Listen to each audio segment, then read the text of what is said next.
When using the Viper foam gun that's connected to the hose, you can simply add the cleaner directly to the gun and select the proper setting on the gun for appropriate dilution.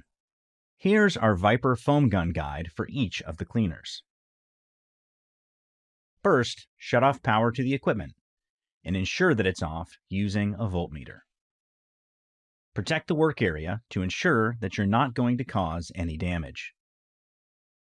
Inspect the equipment and component cleanliness and condition.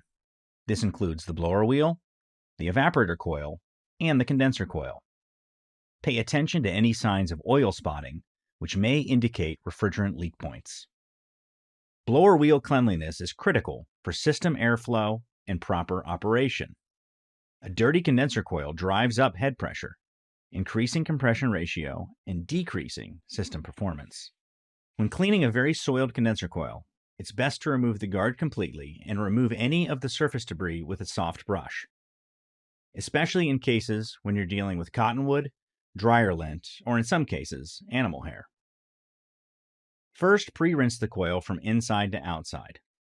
Next, choose your cleaner. You can use either the condenser coil Venom Pack, Viper Heavy Duty, or Viper Brightener Cleaner. Dilute as recommended. Work from the inside out. Generally speaking, build foam from the bottom up.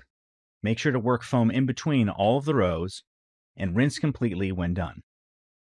Finally, reassemble the equipment and test safely. If any of the components are still wet, ensure that they fully dry before completing your testing.